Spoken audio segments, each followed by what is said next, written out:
Dazumba dihidupkan. Sedang mencari perangkat. Koneksi Bluetooth berhasil.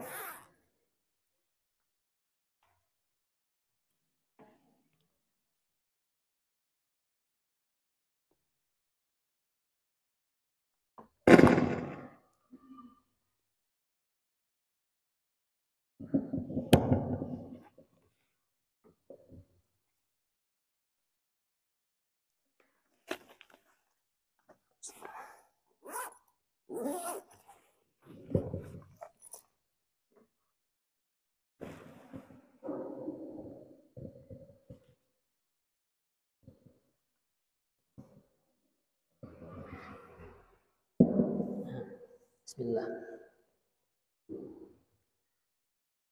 Bismillahirrahmanirrahim. Assalamualaikum warahmatullahi ta'ala wabarakatuh.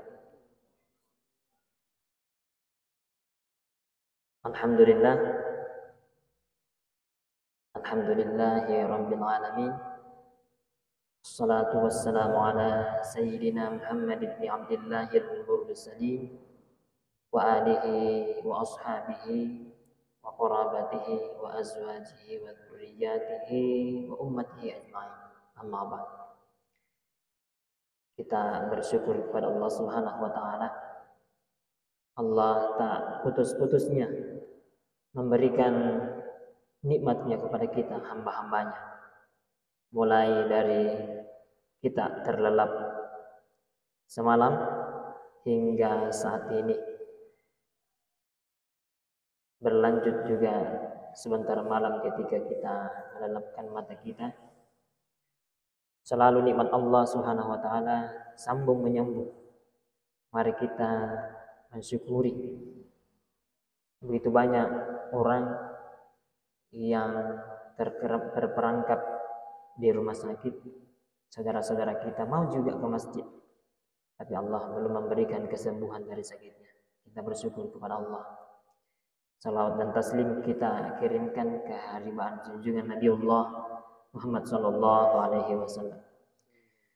Nabi yang terlalu banyak memberikan contoh dan suri tauladan kepada kita semua umatnya kaum muslimin. Bagaimana kita berakhlak yang baik dalam kehidupan kita sebagai seorang ayah dari anak-anak kita, seorang suami dari istri kita, seorang tetangga dari tetangga kita, sebagai warga negara yang baik kepada pemerintahnya. Baik, kita sudah sampai. Kita lanjutkan kembali. Ya, mudah-mudahan insyaallah pekan depan tanggal 4 saya diundang ke Makassar. Maksudnya ada orientasi di sana. Hari ini hari Jumat tanggal 29 September 2023. Kita lanjutkan pengajian kita. Jadi kitab Ayyuhal Walad. Di pertemuan berikutnya kan ini akhlak dan ibadah. Insyaallah pertemuan berikutnya kita selang-seling diusahakan tentang fikih. Kita mulai dari kitab Toharah, bersuci, insyaallah. Jadi kita selang-seling akhlak dan fikih. Jadi pembahasan kita yang lalu sempat terpotong sementara dan kita lanjutkan tentang definisi ibadah. Jadi definisi ibadah adalah segala sesuatu kullu ma yuhibbuhullahu ta'ala wa yardahu fi'lan aw qawlan zahiran wa batinan. Jadi segala sesuatu yang Allah sukai dan Allah cintai, Allah sukai dan Allah ridhoi. Jadi dua hal ini, Allah suka dan Allah ridha tentang perbuatan dan ucapan kita, zahiran wa batinan, baik itu yang zahir yang tidak terlihat, zahiran dan wa batinan yang terlihat dan yang tidak terlihat. Apa saja itu bernilai ibadah. Ya, sampai di situ pembahasan kita yang lalu. Ada seorang nenek, ya, mungkin perbuatan kita dianggap sepele, tapi bernilai besar di sisi Allah Subhanahu wa taala. Makanya kita tidak bisa memandang enteng hal-hal yang sifatnya kecil, yang sifatnya sunnah sih. Kenapa? Dalam sholatnya juga. Jangan membaca Subhana rabbiyal azim dalam ruku. Sunnah sih. Tidak, bukan begitu.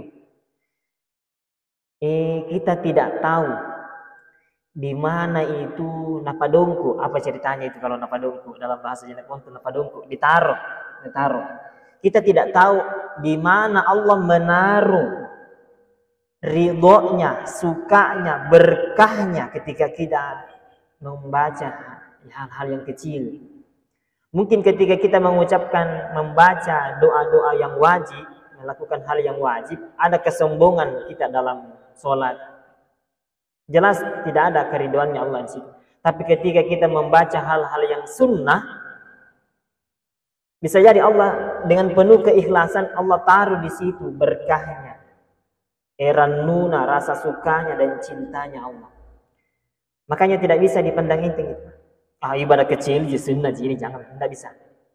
Ya, karena kita tidak tahu di mana Allah taruh ridhonya.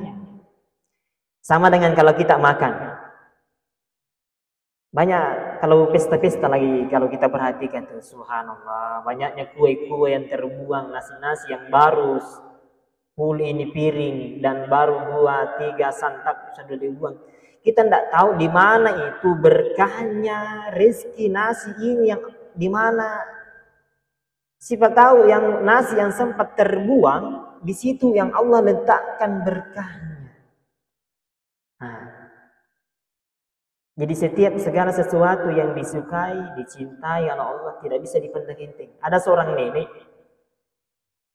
pekerjaannya itu nenek setiap hari kan rajin dia sholat berjamaah. Pergi sholat asar, dia yang paling rajin. Sholat duhur paling rajin. Karena dia yang paling rajin cepat datang ke masjid, yang dia lakukan itu adalah membersihkan itu. Jadi ada pohon di dekatnya masjid. Itu daunnya itu pohon yang kering jatuh-jatuh. Si nenek ini kebiasaannya dan ini terlihat seperti remeh. Yang dia lakukan itu adalah menyapu. Bersih-bersih itu masjid. Menyapu setiap hari.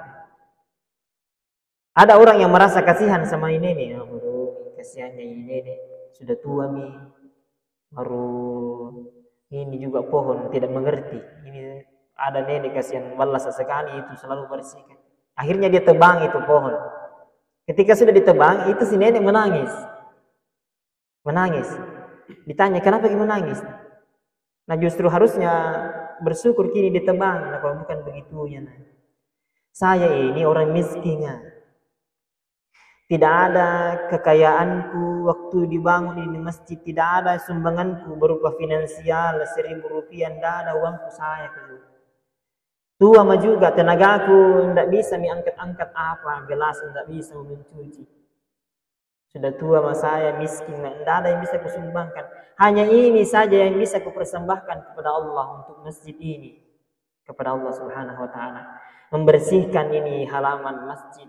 Itu saja yang bisa kulakukan. Kenapa kau tebang? Nah itu ladang pahalaku yang kupikir bisa saya lakukan. Menangis gitu nenek. Menurut kita barangkali enteng, tapi tidak. Dalam pandangan Allah Subhanahu wa taala, selama kita ikhlas melakukannya, ya, dia ibadah. Itu dihargai. Kita lanjut di kitabnya ya. Jadi alamatu i'radi Allah Ta'ala, tanda bahwa Allah berlepas diri. Itu berlepas diri, dilihat-lihat itu begini, tidak diurus ini. Iruk nubaku istilahnya itu, terserah. Satu tandanya bahwa Allah berlepas diri, dibiarkan saja. i'radillahi ta'ala 'anil 'abdi, seorang hamba dibiarkan begitu saja dilihat oleh Allah, ishtighaluhu bima la ya'nihi, ketika kesibukan duniawinya itu membuatnya dia tidak lagi memikirkan apa tujuan utama dia diciptakan, yaitu beribadah. Jadi ibadah itu kita sudah jelaskan, ibadah itu tidak selalu sholat, enggak, apa saja yang disukai dan dicintai oleh Allah Subhanahu wa taala. Wa innam ra'ah, ketika seorang hamba, jadi ini kembali ke kitabnya, wa innam ra'ah, ketika seorang hamba zahabat sa'atun, dia terlupa kepada Allah 1 jam saja, min umrihi, jadi ketika seorang hamba dalam hidupnya itu 1 jam saja terlepas dari tujuan utamanya dia diciptakan, min ghairi ma khuliqa lahu minal ibadati lajadirun, maka pantaslah dia antatula alaihi hasratahu, maka pantaslah dia berkepanjangan patah hatinya, maka pantas buat dia berkepanjangan rasa sedihnya. Ya. Menurut kitab ini yang dikarang oleh Imam Al-Ghazali, siapa saja hambanya Allah Subhanahu wa taala yang di dalam kehidupannya 1 jam saja dia lupa dari tujuan dia diciptakan, maka sudah pantas buat dia berkepanjangan rasa sedihnya. Jadi 1 jam saja terlepas lupa dia dari tujuan dia diciptakan, maka dia sudah pantas untuk bersedih berkepanjangan. Di dalam surah Al-Asr Allah bersumpah, ini berbicara tentang waktu ini. 1 jam saja katanya seorang hamba lupa pada tujuan utama dia diciptakan, maka dia sudah pantas bersedih. Makanya itu dalam surah Al-Asr Allah Subhanahu wa taala bersumpah. Bayangkan, Allah ini bersumpah tidak main-main. Tidak bersumpah saja itu sudah kuat sekali. Karena di awal-awal Al-Qur'an Allah sudah mengatakan zalikal kitabu la raiba fihi. Inilah kitab Al-Qur'an, tidak ada keraguan di dalamnya. Tidak ada keraguan. Jadi inilah hebatnya Al-Qur'an. Ini pesan juga buat kita. Saya sering melihat ada khatib, mohon maaf, ketika dia khatib ini naib, dia pengganti, karena khatib yang ada di jadwal itu ada kepentingan di tempat lain. Ada naib yang ketika dia menggantikan khatib itu mengatakan begini dalam khutbahnya, Assalamualaikum warahmatullahi wabarakatuh. Mohon maaf, sebelum saya lanjutkan khutbah ini, saya menyampaikan terlebih dahulu bahwa saya ini hanya menggantikan. Ustadz ini tidak berkesempatan untuk datang. Sebenarnya secara etika, kalau kita mau belajar dari Al-Qur'anul Karim, itu Al-Qur'an sejak dari awal itu sudah mengajari kita.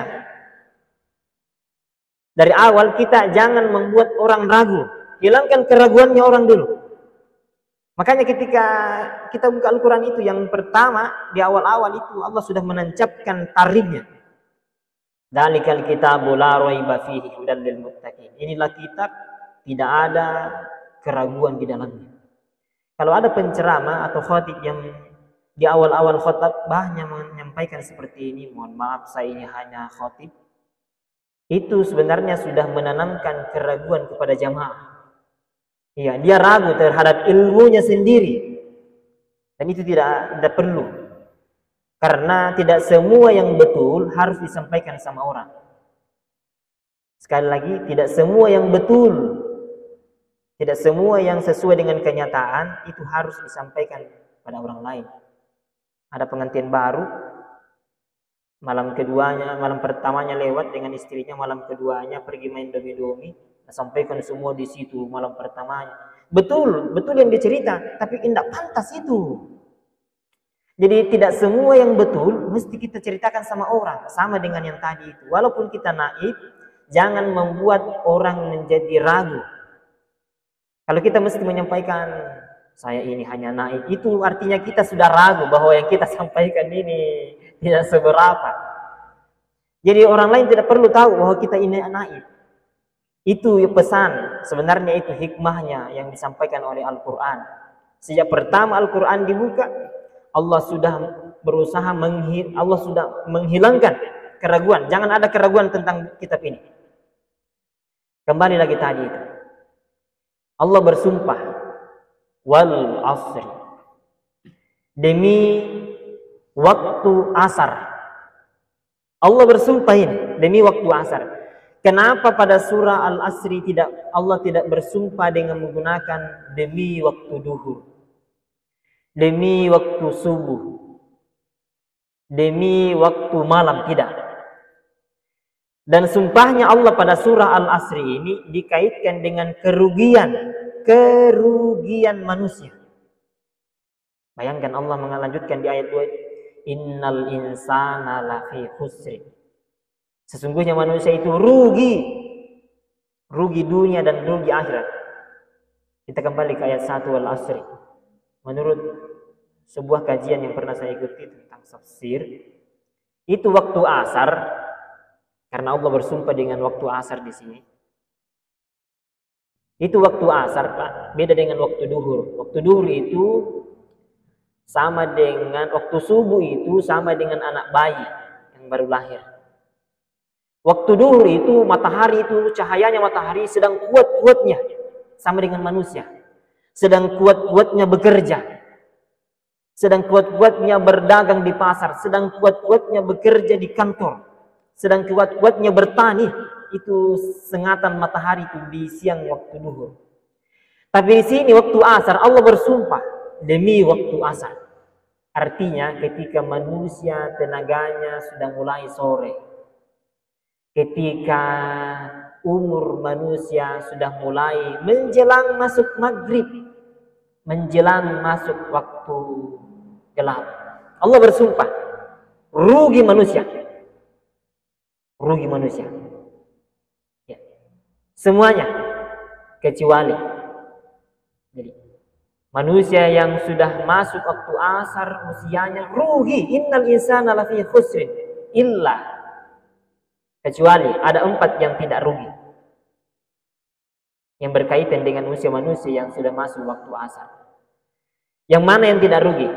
Jadi kenapa kita kembali masuk ke surah Al-Asri? Karena di sini dikatakan oleh Imam Al-Ghazali di kitab ini, siapa saja yang 1 jam saja dia lupa dari tujuan penciptaannya, maka sudah pantas buat dia untuk berkepanjangan rasa kesedihannya. 1 jam saja. Makanya saya larikan masuk ke surah Al-Asr. Ada 4 yang tidak merugi. Yang pertama, illal ladzina amanu. Orang yang beriman. Beriman kepada Allah, iman kepada malaikat Allah, kepada kitab-kitab Allah, Al-Quran dan Injil, Zabur, Taurat, beriman kepada Rasul Allah, hari kiamat, beriman kepada takdir baik dan buruk. Wa amilus salihat, dan beramal saleh. Amal saleh itu luas, ya. Sama dengan yang kita ibadah tadi. Kita buang duri di jalanan yang kira-kira akan merusak ban motornya orang, kita sapu-sapu, amal saleh. Wa tawasau bil haqqi, saling menasihati dalam kebenaran. Wa tawasau bis sabri, saling menasihati dalam kesabaran. Nah, ini yang saling menasihati, insyaallah ini termasuk.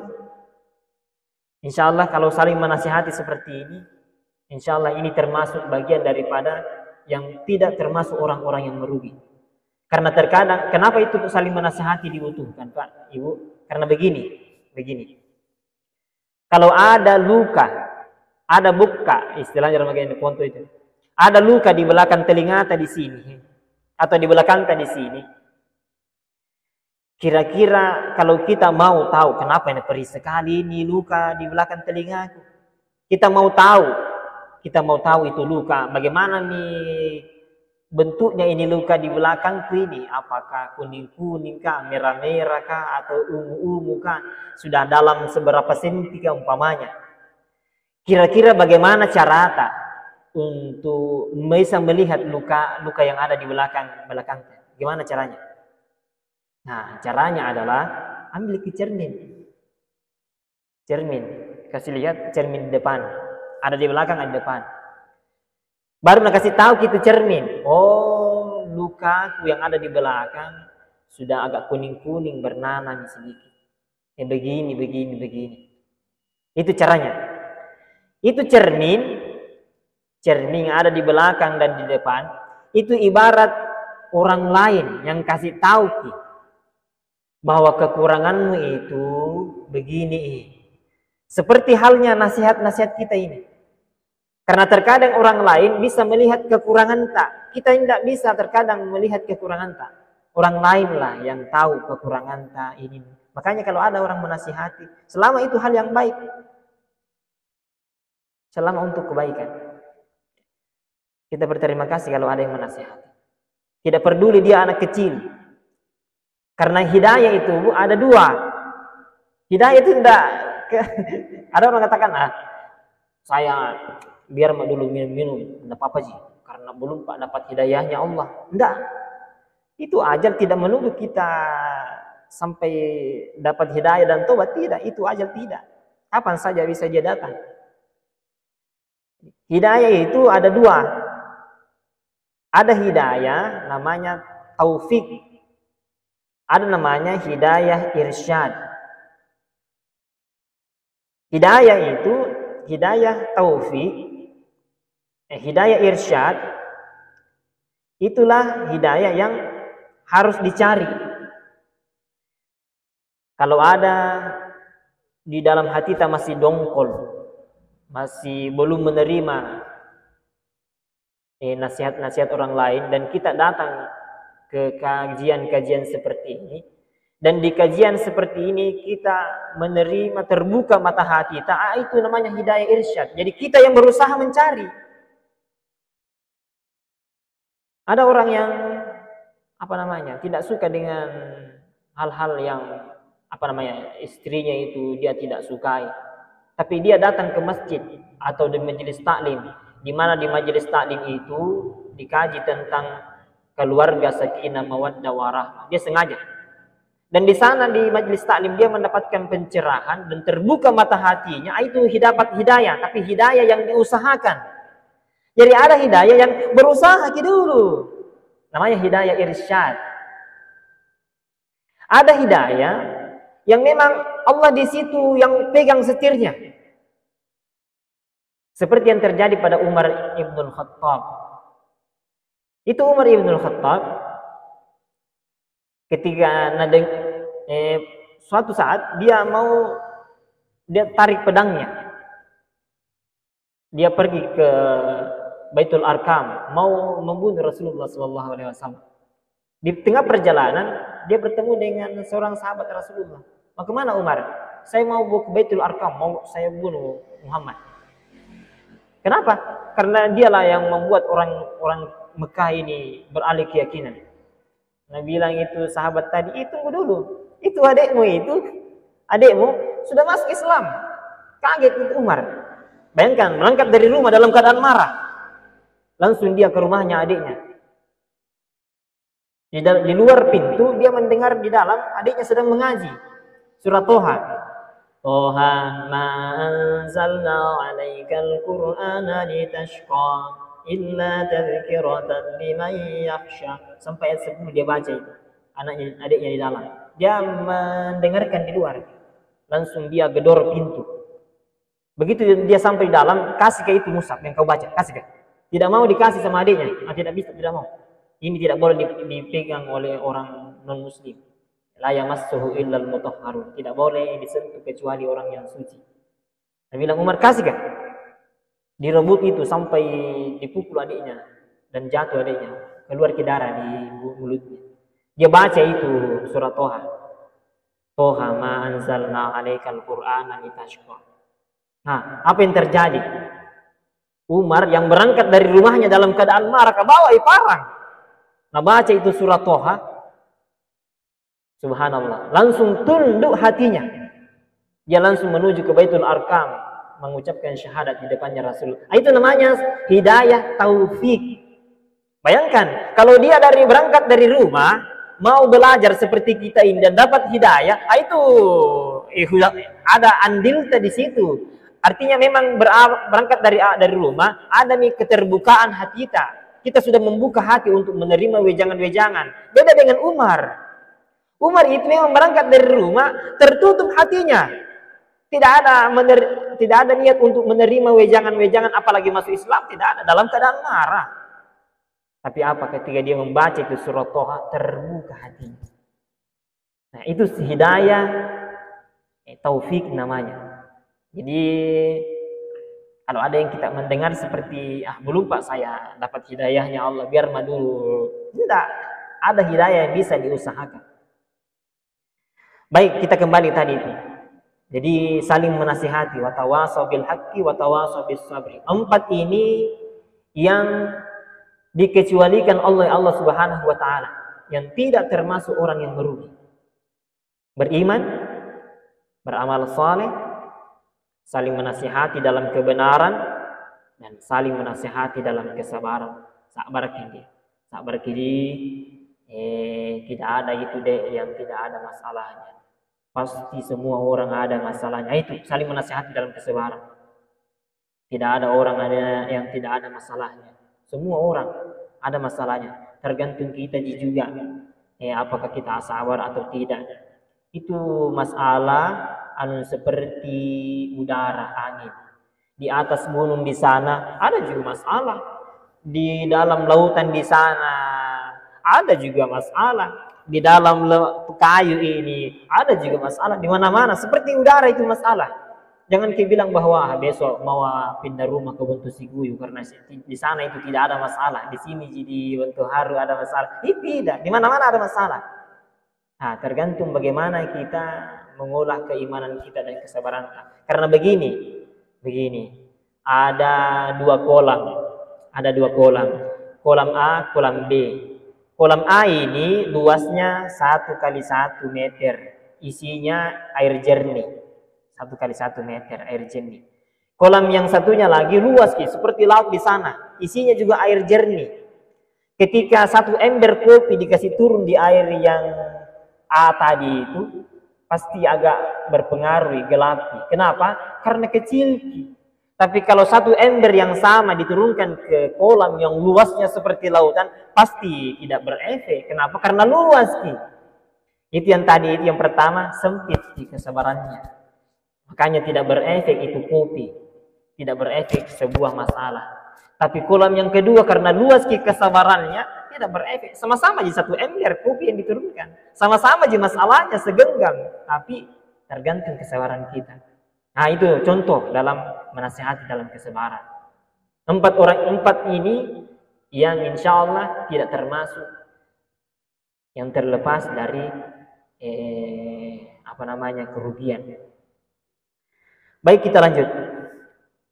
Wa man jawazal arba'ina. Siapa yang berumur 40 tahun. Nah, ini dalam kitabnya ini Imam Al-Ghazali. Tolong diantarkan saya, mudah saya dengarkan wazan. Siapa yang berumur 40 tahun? Nah, ini yang berumur 40 tahun ini. Walam yaghliba khairuhu ala syarrihi. Orang yang berumur 40 tahun dan kebaikannya belum bisa mengalahkan keburukannya, falyatajahhaz ilan nari. maka siap-siaplah merasakan panasnya api neraka. Ini Nabi yang itu Imam Al-Ghazali.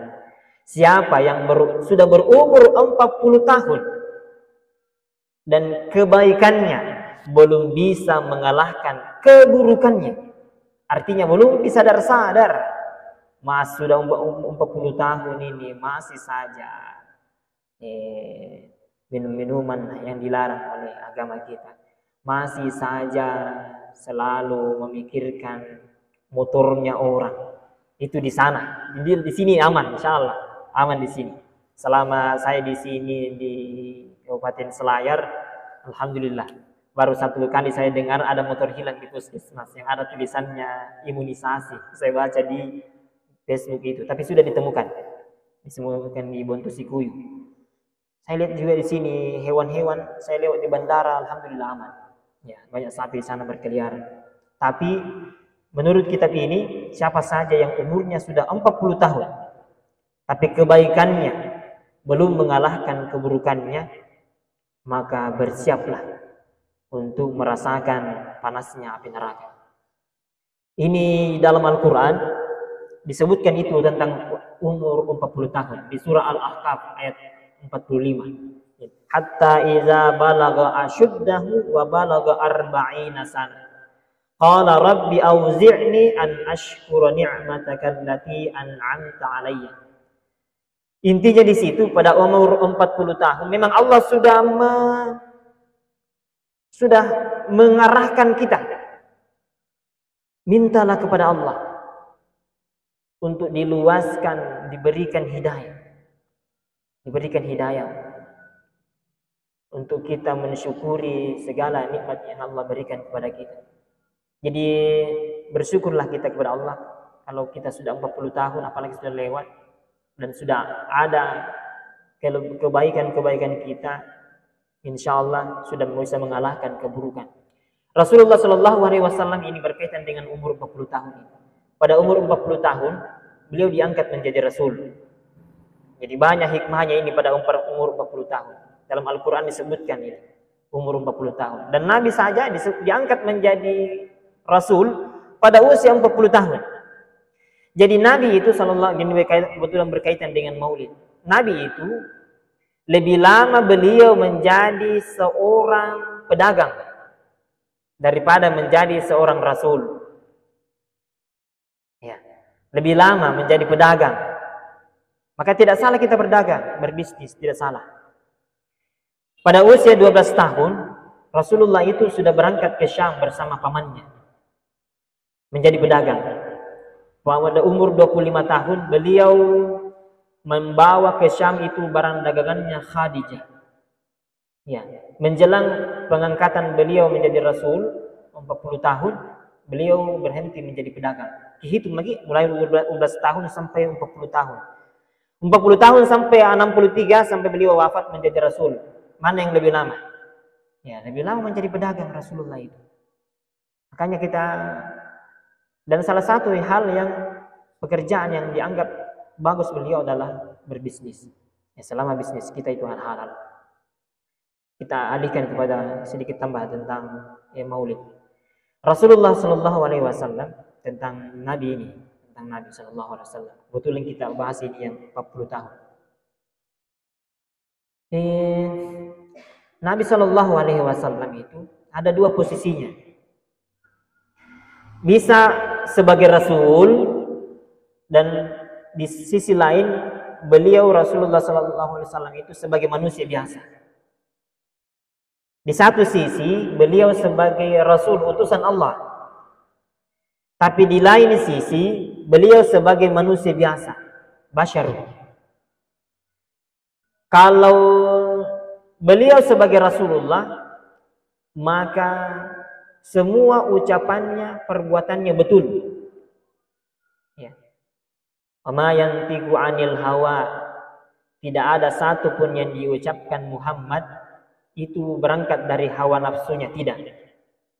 Illa wahyu yuha, berangkat dari wahyu. Tapi kalau posisi beliau sebagai manusia biasa, bisa jadi beliau salah. dan bisa jadi boleh ditolak. Pernah terjadi di zaman Rasulullah SAW, ada pembantunya Aisyah sekaligus budaknya Aisyah, baik sekali, namanya Balira, baik sekali, sehingga saking baiknya ini sang budak, Rasulullah meminta kepada Aisyah dimerdekakan itu. Baik sekali dia pembantumu itu, budakmu itu, merdekakan. Setelah dimerdekakan itu budaknya, dia itu Balira minta mau ceraikan suaminya. Ya Rasulullah, saya mau memfasah, fasah namanya itu, ada khulu, ada fasah, menggugat cerai suaminya. Rasulullah mengatakan jangan kau ceraikan suamimu. Kemudian bertanya itu Balira, ya Rasulullah, ahaza amrun amla? Ketika engkau melarang saya menceraikan suamiku, itu perintah atau saran? Nabi saran. Akhirnya dia ceraikan suaminya. Karena kapan itu perintah, itu syariat, itu hukum. Tapi karena itu hanya posisinya sebagai saran, berarti posisinya sumbernya dari Rasulullah sebagai manusia biasa dan boleh ditolak. Dia tolak itu sarannya Rasulullah dan dia ceraikan suaminya. Jadi Rasulullah SAW dua posisinya, terkadang sebagai Rasul, di lain sisi terkadang sebagai manusia biasa. Dan manusia biasa ini ketika Rasulullah dalam posisi manusia biasa bisa jadi salah. Contoh lain, satu waktu Nabi itu melihat petani yang sedang mengawinkan kurma. Konon kurma itu seperti buah salak. Jadi ada betinanya, ada laki-lakinya, dikawinkan. Nabi yang melihat itu dilarang, jangan, tidak boleh. Akhirnya tidak jadi. Padahal ini petani, hasil panennya, kurmanya tahun-tahun lalu, bagus sekali, maksimal. Tapi ketika dilarang oleh Rasulullah, tidak nak kawinkan. Apa yang terjadi? Tahun depannya begitu, hasil panen kurmanya menurun drastis. Dia menghadap kepada Rasulullah, ya Rasulullah, tahun lalu engkau melarang saya mengawinkan itu kurma, padahal tahun-tahun sebelumnya bagus hasilnya. Apa Nabi bilang Nabi? Antum a'lamu bi umuri dunyakum. Orang jadi pun mengatakan, nusingan ngantun gitu daripada nake urusan-urusan pakalinuanmu. Kamu itu lebih tahu urusan duniamu daripada saya. Itu kan urusan dunia itu. Kalau persoalan sholat, puasa, haji, tanya saya. Tapi kalau itu persoalan duniamu, itu pekerjaanmu, di situ profesimu, kamu lebih tahu. Itulah posisinya Rasulullah sebagai manusia biasa. Bisa salah. Karena kalau dibaca riwayatnya Rasulullah SAW, tidak ada yang menyatakan bahwa Rasulullah itu pernah belajar bertani. Tidak. Baru kecil-kecil sekali itu. Beliau sudah belajar menggembala domba. Pada usia 12 tahun beliau ikut pamannya berdagang di negeri Syam sampai 40 tahun. Jadi tidak ada riwayatnya Rasulullah pergi tanam-tanam kurma, tidak ada. Jadi beliau lemah juga di sisi pertanian. Itu unsur manusiawinya Rasulullah.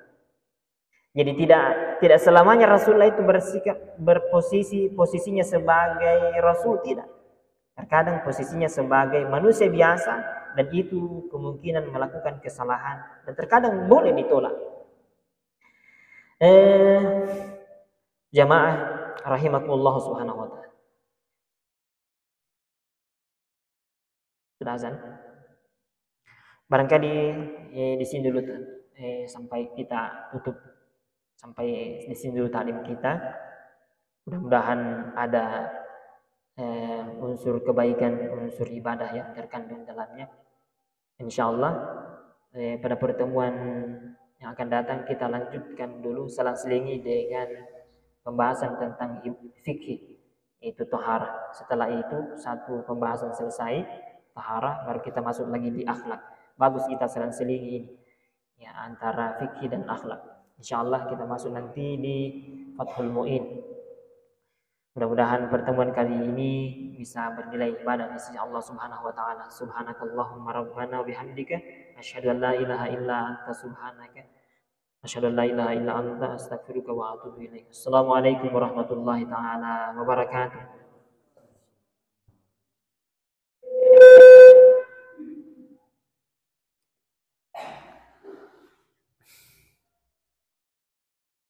Allahumma salli.